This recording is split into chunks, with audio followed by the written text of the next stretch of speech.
Now then, YouTube, I am the TOFF man, and welcome back to some more Pathfinder with myself, Belgabor, and Finvara, who is actually in this dimension for a change. Where are you? Are you cheating again? where have you gone? I'm literally behind you. Oh, are you invisible? No, you're actually there. I thought you was invisible for a second there. I was down the tree for a moment. Oh, okay. Well, that was probably why I couldn't find you. You was hiding behind all of these furnaces. I blame the furnaces. It's definitely them. Clearly. So, guys, before we go into the quest book, we want to show you a few of the things, a few of the dimensions that have been made since last session and this session.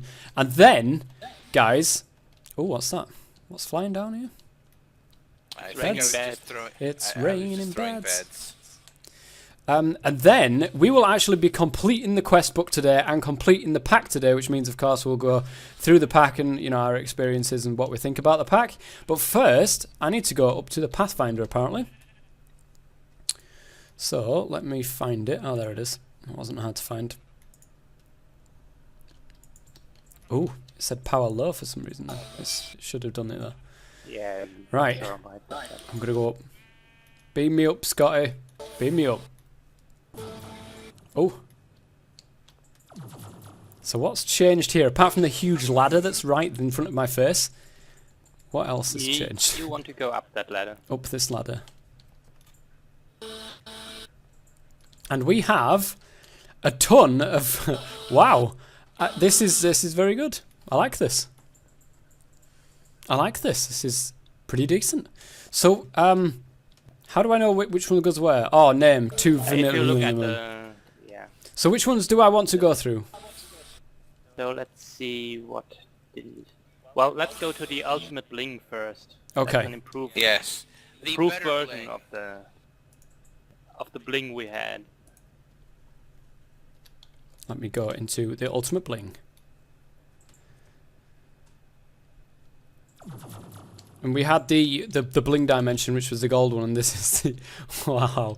Oh my god. Let me see if there is a good way to show it. Well, if you follow me for Is there snow on that few gold over there? steps. Yeah, the snow. The interesting part is what you can see in the distance here. Are they diamond block tendrils? Yeah, that's diamond block tendrils. Wow. There's also, if you look a bit to the right, what's that? To the north and slightly to the northeast. Oh yeah, I see it. On the floor, there's also emerald orbs, but they are mostly buried in all the gold. And look, there's a little house down there. There's a guy that's got the best house ever, just surrounded by gold. It says, "This is my dimension. Also, go away, pirates." There's also, which is a bit hard to find, there's also the normal liquid is gold. And there's also, this is something I didn't specify, there's also lakes of molten shiny. So this is nice. Pretty much the ultimate bling dimension. The ultimate bling dimension, definitely. I'd say more like ponds than lakes, but yeah. Yeah. This is great. I don't trust all great. these horses. Trust them all. Nope, don't trust them. Never trust horses. Never trust the horses. This is great, Yeah, actually. I well, love should be fine. that formation of the gold mountain over there. Yeah, that's an amplified world, Oh, nice. which tends to make nice worlds, but they are also, I think, a bit more heavy on the equipment Yeah. to render and also to generate. Yeah. Okay, so the ultimate bling dimension. What is That was what would be next on the list? one.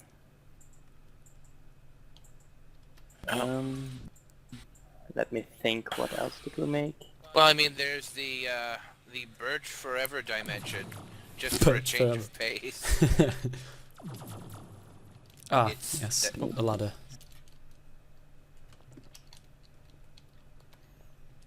Yeah. Well, the Birch Forever, is that one you actually made, or is that one of the failed farm dimensions? No. It's. I think it might have been one of the. Yeah, it's over here. I mean, it does exactly what it says on the tin. Birch forever. Yes. If you want birch, this is where you will find it. Oh. And it's actually just full on dirt, not grass. That is really weird to see. It's a very strange place. I thought that chicken had no legs then. It's got legs, I just couldn't see them. Wow, this is birch forever. Yep. This is probably one of the stops on the tour that should be relatively brief. Once you've got the idea of the thing, I think you understand the whole of it. Definitely. Oh, there's an oak tree over... No, there isn't actually. For a moment, I almost believed you. The other one, I think, is the Sands of Time. Yes. Well, I mean, there's also the Torment dimension, if you're just... The torment. Yes. If you're asking for it. We've got a diet end over there. Diet end? Yes, it's like the end, but fewer calories. Okay, where am I going next then? Maybe The Sands of Time. Okay. Yeah, Sands of Time is a very nice one. I shall pop myself into there. How long does it take for the energy to like replenish itself? Is it like instant or something nowadays? It's pretty fast. Pretty fast with the wow. Tesseract and the energy we have. Oh my god. Okay. Checkerboard. So if you take a look at, yeah, it's actually a checkerboard. The stone you see here is from the endothermic pump. That's pretty much where the time sand in the tank comes from. Ah, I see. And the stone is where it has Would it be a good idea to fall into the time sand? Yes, actually. What happens? It behaves more or less like water. Oh. Except, I was expecting to be like Doctor Who and get just transported to an alien race, but no. Not that exciting. Not quite. And you can see straight through it as well. Yeah, when you're beneath it, it basically acts like water. Oh, well, this is pretty awesome. Time sands. I have to say the checkerboard is way cooler than I expected it to be. Oh, okay. I'm here. Oh, I wondered, I wondered what was going on there. I was in the... go back to the Pathfinder. I was in the power lines. I see. Somebody has been fiddling around with it. I never touched it. It wasn't me. I swear to God. No, it wasn't you. I'm sure of it. Next. Okay. Where shall I go to next? Torment? Torment or the diet and... I am going into the Torment dimension. Oh, okay. Soul sand as far as the eye can see. Oh, what the hell? Yeah, that generated a bit strangely. Just walls of tortured souls. Yeah, that's similar to what happened when I first tried out the pack. That one chunk where you come in is somehow strange. Different to the rest. This looks pretty cool though. Yeah, this is more than a chunk, but no, not really an idea what was going on. The type, this is I think the Nearlands terrain type. So I'm not sure. I wanted to know what it is, but it didn't seem to be something very special. So either it's bugged or it's something I'm not really familiar with. It does look pretty cool though. I like this. Just some big walls of soul sand. Absolutely just horrid to walk around in. Yeah. Oh yeah, it would be.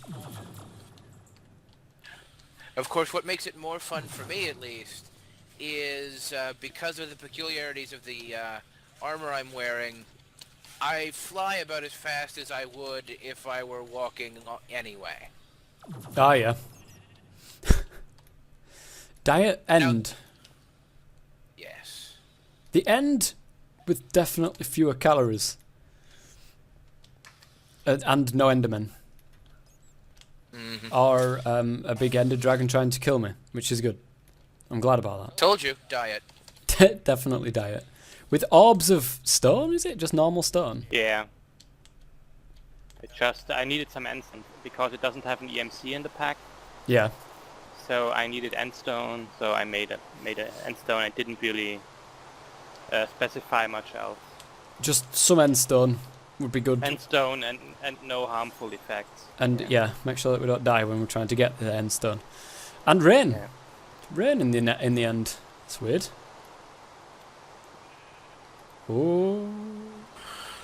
Apart from that, the only thing that might Probably. be fun to point out is we've actually been using the farm dimension now.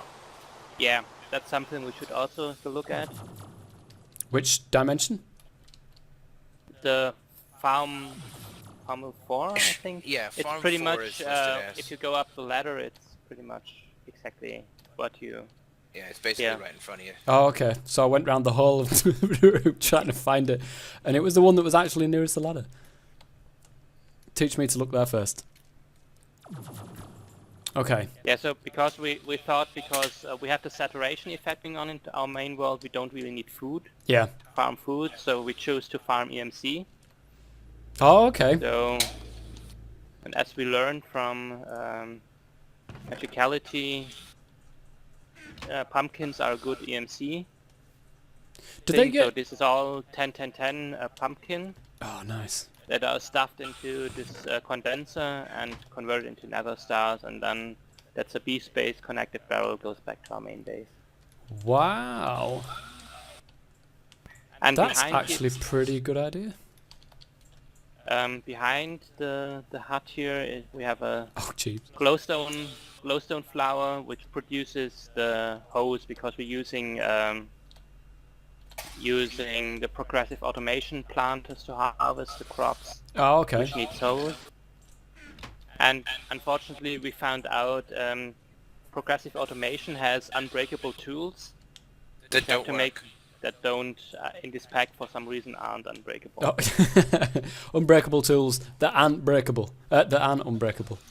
Wow. Yeah, they Totally have goes against its unbreakable name. 10, but it must be some kind of bug with having only one durability that they pretty much also break. Yeah. Basically, sometimes they fail to notice that they're indestructible before they've decided not to take the damage, and they'll take the damage just long enough to stop existing. Oh. Well, that's Yeah. a bit bad then. For an unbreakable tool to be breakable, that is a sad life, a sad existence of a tool.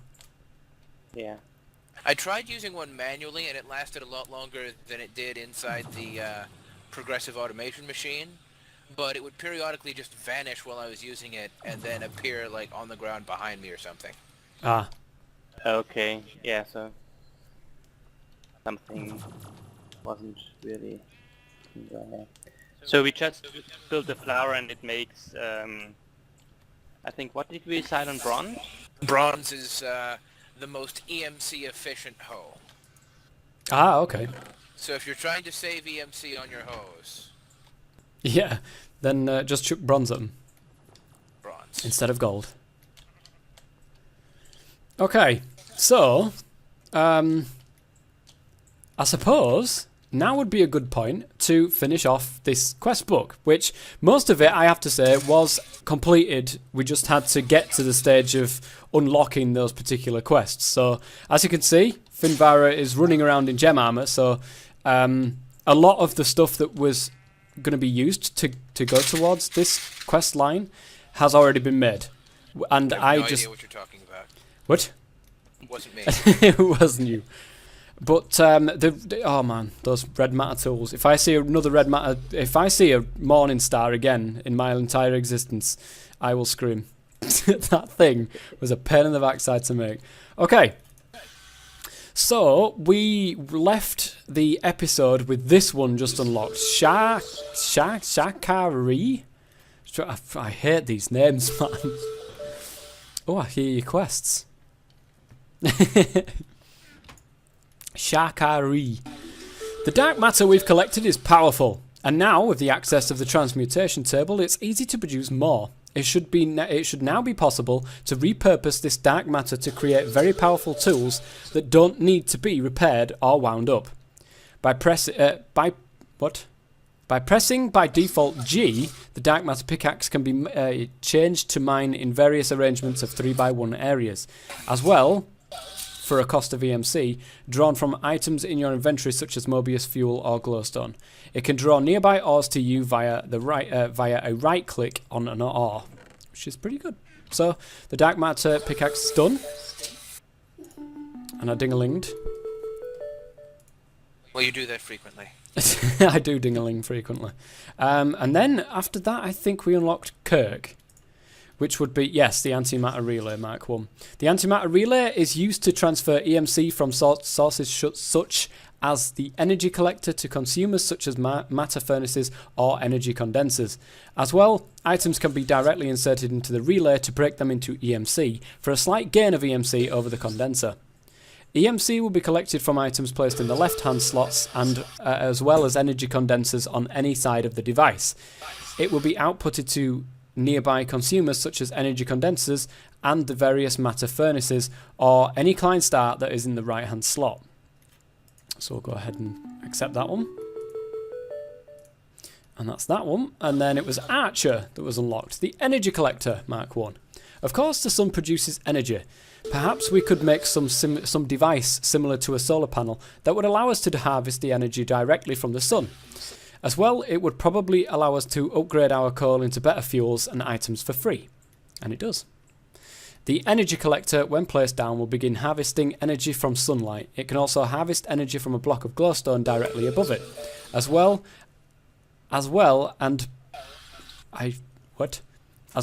piece of fuel put into inventory into the energy collector will slowly be upgraded into its better counterparts, as well as various other energetical substances along the way.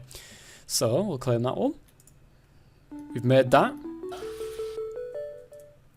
And then I think, I don't know what one was unlocked next actually. Maybe Cisco? I'll have a look. With access to a vast supply of EMC, it should be a simple matter to create various baubles and trinkets that have various effects.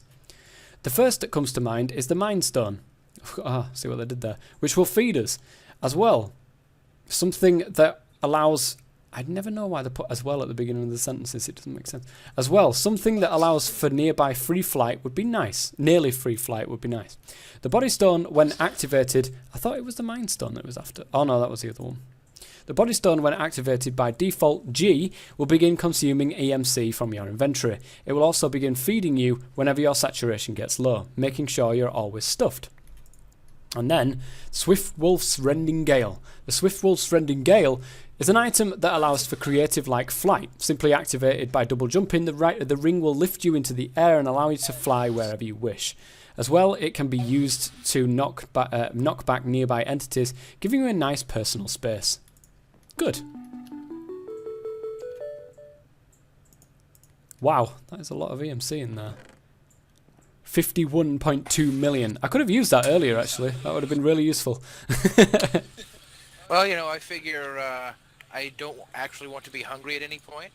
So if I happen to spend protracted periods of time not in this dimension or the farm dimension, actually I created that before we had the saturation effect in either. Oh, wow. But, yeah, I really hated being hungry. Yeah, it's a pain. It is a pain. If only real life worked like that, that'd be nice, wouldn't it? No, actually, no. I take that back because I like eating. Okay. Janeway. Dark matter is well and good. However, it was obtained by infusing diamond with Eternalist fuel. Perhaps we could improve it again by infusing it again. Red matter is a substance even more versatile than dark matter. It should allow us to upgrade all of our already existing items and improve them by tenfold. So we've done that one. And it unlocks the red matter furnace and also the red matter... oh well, we'll come to that bit in a minute. Ventax then. Dark matter could also be used to create a method of processing with EMC. With this method, not only could we smelt items very quickly, but it is very possible any ore inserted into a dark matter furnace will be doubled. Not doubled, I don't know what doubled is. The dark matter furnace will draw input from the top. Any chest placed there will be drawn from. The furnace will then output to any side. It will prioritise inventories. So that is the dark matter furnace done. Ding-a-ling. And then we get on to the two biggest ones of them all. Riker was the one in this one. It's possible to create infinite items now. There are no longer any limits to what you can produce, only how fast you can produce it. With everything that we could ever need at our hands, it's a simple matter to upgrade everything into better matter. With a combination of red matter and dark matter, it's possible to infuse the machines we've created into something bigger and better. So we just needed to make an energy condenser Mark II. I said just. They're not very easy to make. A transmutation tablet, a red matter furnace, a red morning star. I said if I was going to see that thing again, I would scream. Antimatter relay Mark III, and an energy collector Mark III as well. So all of those now been done. We get 10 reward bags for that.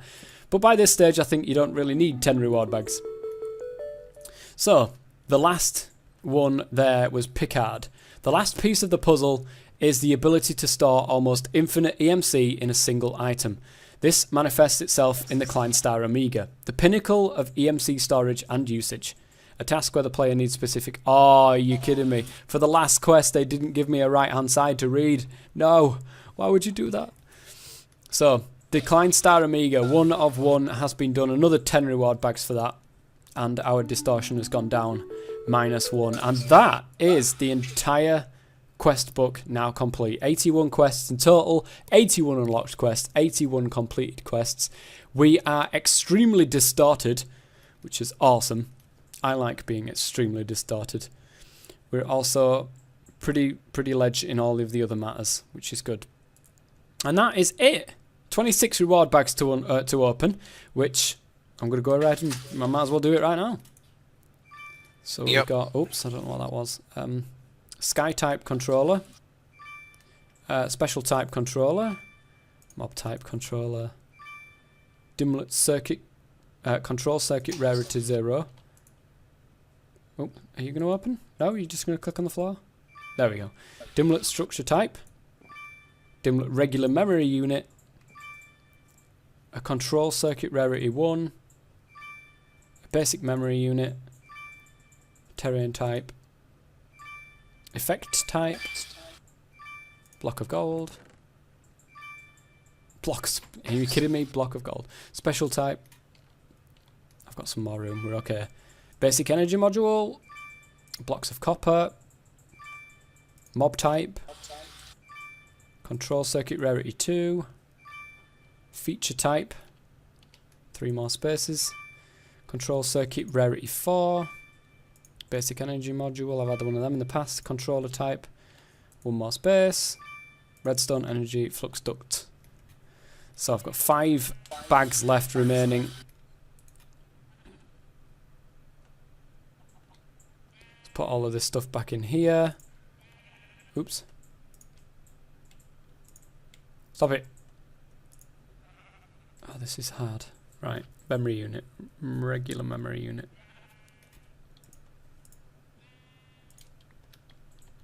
Yeah, it's kind of a pain to sort these because it shift clicks in all of the wrong ways. It does. So I'm just going to shift click them into my bag instead, my Smurf bag. It's much easier. Right. Syringe. Control circuit rarity 5. A structure type, another one. And another structure type. And then another syringe. But there we are. Quest book done. Pack complete in terms of quests, at least, anyway. So, yes. You two have obviously been playing it for a lot longer than I have. And you've done a hell of a lot more in the pack. So what do you reckon to this pack?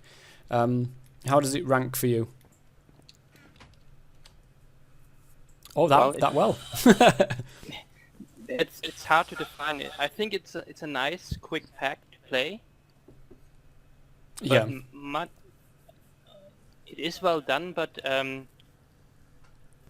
DRF tools, depending on your luck, on which dimlets you get, you can either bypass a lot of the progression of some of the mods, or be in a bit of a pinch, because one of the things that we discussed is Lapis.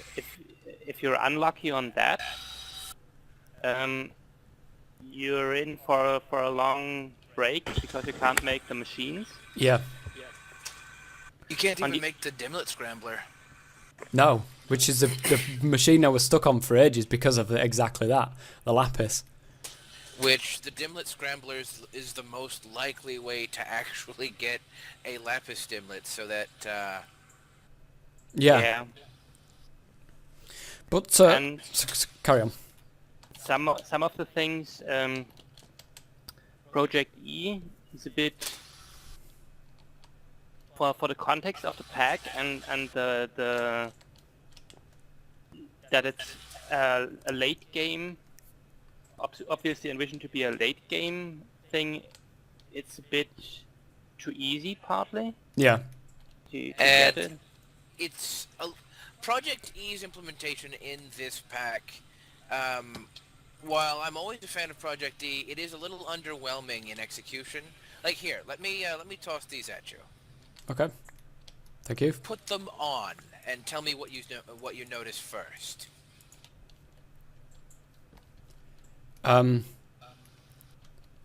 It's very slow to fly. Have you noticed that you're slightly encumbered? Yes. From wearing the armor. From just wearing it. Yeah, if you take the armor off, you're no longer encumbered. And you can move in a much more normal speed. You can, but when I put the gem stuff on, I'm running a hell of a lot faster, even when I'm slightly encumbered. But when you fly, that slowness is instant. Oh yeah, definitely. Yeah, when you fly, it's like snail's pace. Yeah, That is actually really frustrating. Yes, it is. You can run faster than you can fly. You can go ahead and keep that now. Oh, cheers. Thank you very much. So other than that then, is there anything else? Any final lasting comments? Well, I have to say, I have really enjoyed this pack. If you're not in a hurry, this is a pack that is fantastic for casual exploration and interesting builds. Yeah. Yeah. You could definitely make yourself some really fun science fiction or fantasy worldscapes just to wander around in and relax in. The quests were all really entertaining, in my opinion. I do think that there could be some things done to tweak progression so that you don't get stuck on things like Lapis not generating ever for some reason, and needing to rely on the random appearance of a particularly rare dimlet to advance through the quests at all anymore. But on the whole, I have to say I have enjoyed the heck out of it. And Yeah, sure. apart from suggesting a few bug fixes here and there, I would definitely suggest this pack to anybody who's looking for something different that is not a huge long-term time investment. Yeah. Yeah. If I have one more slight point of, well, that's for me one point of thing. I think it goes a bit too far on limiting you at the beginning. Right. There's 3 points of limiting. First, you only have your hotbar. Then there is the encumbrance mechanism, and thirdly there is the reduced stack sizes, and all three to me seemed a bit much. Yeah. Well, the thing is with it wouldn't have been too bad with the inventory thing had it, for me at least, had it not been so buggy when you tried to shift click stuff around the place and it ends up flying all over the place, and it really is it can get kind of frustrating. But other than that, once you get all your inventory slots that I did just this episode, then it's a lot easier, obviously, because you can start shift clicking stuff around. Even just one inventory slot's free on the top left will allow to stop all of that stuff, so that's good. Honestly, I suspect that had there not been 3 of us, the inventory restriction might have been even more frustrating. Yeah, I could definitely imagine that. But this has definitely been fun. It's definitely been different. It's been And I like different. You know, when it comes around to playing packs and stuff like that, then there's the old mod packs that I like to call the Stolagecraft mod packs, which are basically just mods all shoved together, and you just play it however you want to play it. But definitely with the addition of all these HQM packs kicking around and stuff, it does kind of give packs a different option and a different place and a different direction in which to go. And this one is definitely a different direction, and the way that it works, so that you're up on a space station and you can start creating your own worlds, and I enjoyed that. I certainly did enjoy that. It was good. Yeah. It was definitely interesting. Anything else then, guys, before we wrap this up? Just for those that are curious, I cheated myself into the dimensions that are below where you start. So the regular overworld, the nether, the end. Okay. The overworld looked like it was the redstone ready, like flat sandstone world. Okay. The nether looked perfectly normal, and the end itself was entirely unmodified, near as I could tell. Yeah. There also didn't appear to be a dimension between the end and where the Pathfinder starts. It looks like that number is just skipped. Oh. Oh, and I went to the. I also went to the Deep Dark. The Deep Dark was. Dark? Well, the Deep Dark was full of absolutely every ore that doesn't actually belong in this pack. Oh, So okay. it's perfectly logical then that the division sigils aren't really something that you're encouraged to locate at all. Yeah. Because if you could get there, you'd just find yourself quarrying tons and tons of ore that doesn't even belong in the pack. It's just like some interaction between the Deep Dark and Ores Plus results in every ore that you can imagine from Ores Plus spawning there, whether we have a mod that uses it or not. Oh, well. Right, well, guys, wrapping up, I've just got to tell you really quickly, very soon, just this weekend, we're doing a stress test on the server for the Blender SMP that you've been seeing about on my channel as well. We're doing the stress test this weekend, and that actually starts next weekend on the 2nd of May. At least for us it does. You probably won't see footage out on YouTube from the various people that are going to be recording on there until a couple of days afterwards, maybe a day or two after that. So I'm really looking forward to that. I'm looking forward to getting in. It's been ages since I've played a pack that there is no quest book with it. You just do what you want to do. So it's been a while since I've done that. So I'm looking forward to just kicking back, relaxing, and chilling out with a few, and chilling out with a few of the guys from there. And both the Prismarine and Magicality guys are kind of like mixing, which is really strange for me because I act totally different with both sets of people. So it's going to be really, really weird and strange to see them all in one place. But I am looking forward to it. What about you guys? Because you're on there, aren't you? I am definitely looking forward to it. Here, take this thing. Oh, I wonder what you would want me to... Oops, it's gone... There it is. I wonder what you would want me to do with this. Well, I think that Creeper has something in mind with his little army there. Whoa! Ouch. I'm sorry, Belgamore. I hope you took it back up. All that hard work. Oh, and now we can't get back to Pathfinder even if we wanted to. Well, guys, that has been Pathfinder. I almost forgot the name then. I almost forgot the name. That has been Pathfinder. So, until Blender SMP, when you see all those lot again, I will see you guys next time. See ya. Stay safe.